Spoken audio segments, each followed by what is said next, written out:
m'excuser auprès de la population sahélienne qui nous a attendu hier et Dieu a voulu que ce soit aujourd'hui que nous soyons là. Nous nous rendons grâce pour tous les bienfaits et ce jour si merveilleux qu'on se retrouve ici à Bamako pour la deuxième session du Collège des chefs d'État de la Confédération AES. Je voudrais aussi rendre un hommage appuyé à nos vaillantes forces combattantes qui mènent un travail colossal sur le terrain et qui permettent qu'aujourd'hui nous pouvons nous retrouver ici pour communier au nom de nos populations. Je vais m'excuser encore une fois de plus auprès de ceux que mes mots pourraient vexer, parce que je n'irai pas par le dos de la prière. Nous allons nous attaquer encore aux mots qui minent l'Afrique.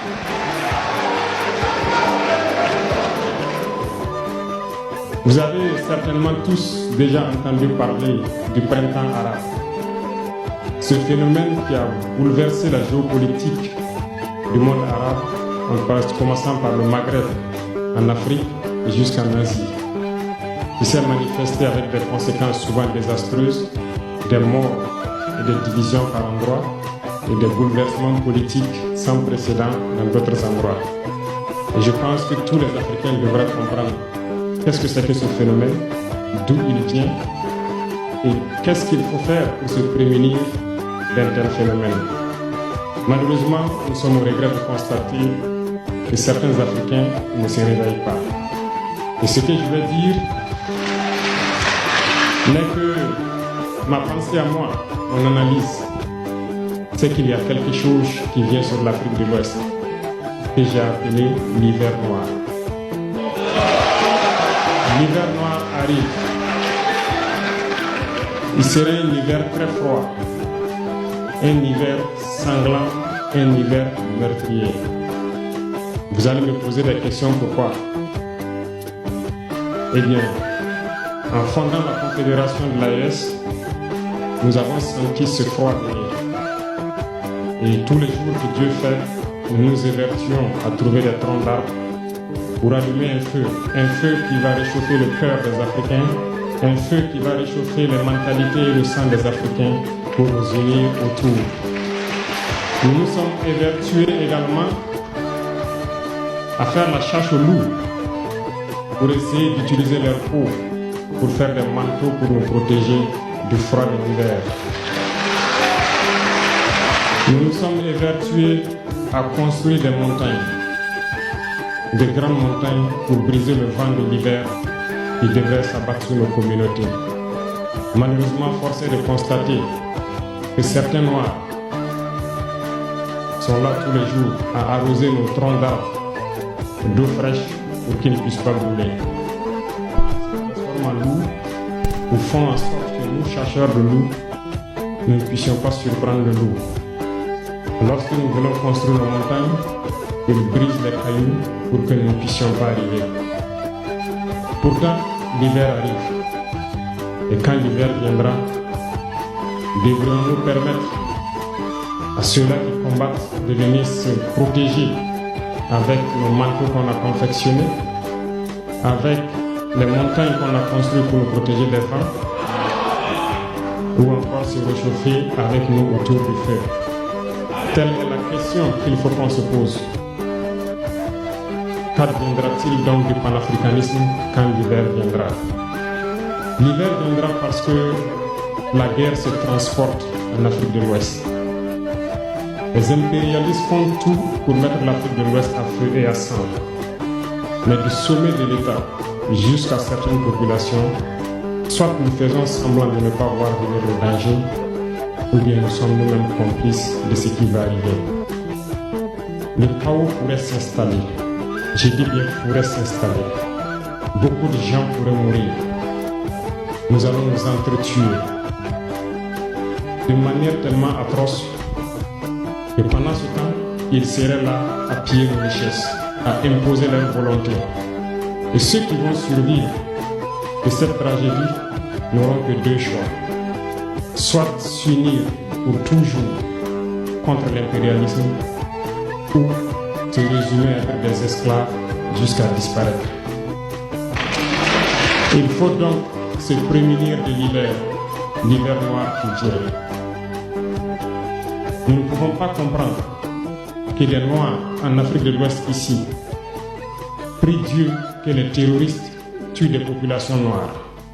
Nous ne pouvons pas comprendre que des chefs d'État lâches se cachent derrière des médias, soi-disant médias, pour décourager, insulter, activer la haine entre les populations. Ces individus qui sont sur leur plateau, qui tous les jours du matin au soir crachent leur venin toxique pour attiser la haine entre les communautés, ils sont généralement très vilains. Avec leur gueule de misérable, ils ne savent que faire cela. Regardez-les bien. Ils sont là avec des yeux de drosophiles sauvages. Tous les jours, c'est cracher du venin. Ils cherchent à diviser les communautés. Sur les réseaux sociaux, ils sont là et ils sont nombreux. Pourquoi est-ce que nous, Noirs, cherchons à cultiver la haine entre nous? Et par hypocrisie, on se dit frère. Il faut que nous puissions nous dire la vérité de manière très crue, quitte à ce que ça vexe, on va s'excuser, mais il faut que nous nous réveillons. Pourquoi est-ce que le noir est comme ça? Pourquoi est-ce que nous ne pouvons pas voir le danger venir, nous unir et nous prémunir?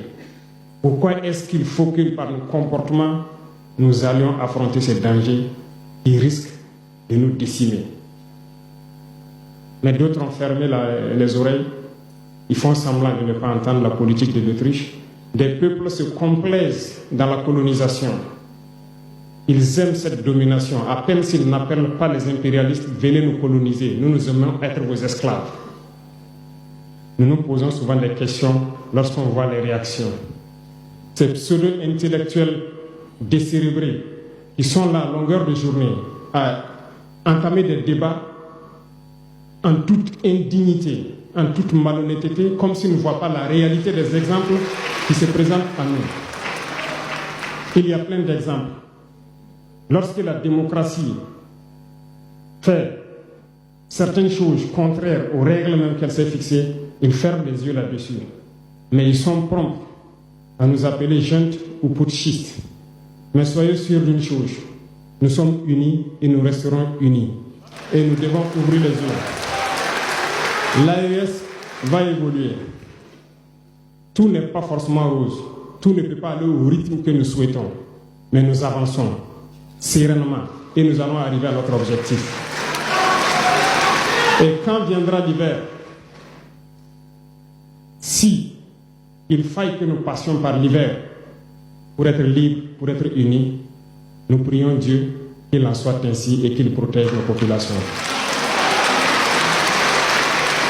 Sinon, une chose est sûre, l'AES vaincra, l'AES grandira. Restez sereins parce que nous avons confiance en nos populations. Nous avons confiance en vous, que vous comprenez qu'aucune manipulation ne peut aujourd'hui nous diviser entre nous. Aucune manipulation ne peut nous amener à haïr d'autres personnes. Aucune manipulation ne doit nous amener à riposter d'une manière violente, physique, face à ces individus qui n'ont absolument rien compris. Restez sereins, ne ripostez pas physiquement, nous riposterons par la communication jusqu'à ce qu'ils changent eux-mêmes de mode d'action et nous allons aussi riposter en fonction du mode d'action. Restez sereins, Dieu protégera l'AES. Dieu vous protège tous, toutes les populations de l'AES. Dieu vous accompagne tous dans vos objectifs.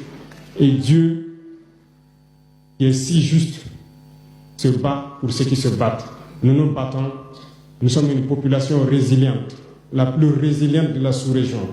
Personne n'aurait cru que vous pouvez supporter ce que vous êtes en train de vivre. Nous allons vaincre le terrorisme, nous allons nous développer et nous allons nous affirmer. Nous allons avoir notre place dans le concert du monde. Que Dieu bénisse l'AES, que Dieu bénisse notre population résiliente et résistante. Que Dieu nous unisse davantage, la patrie ou la mort.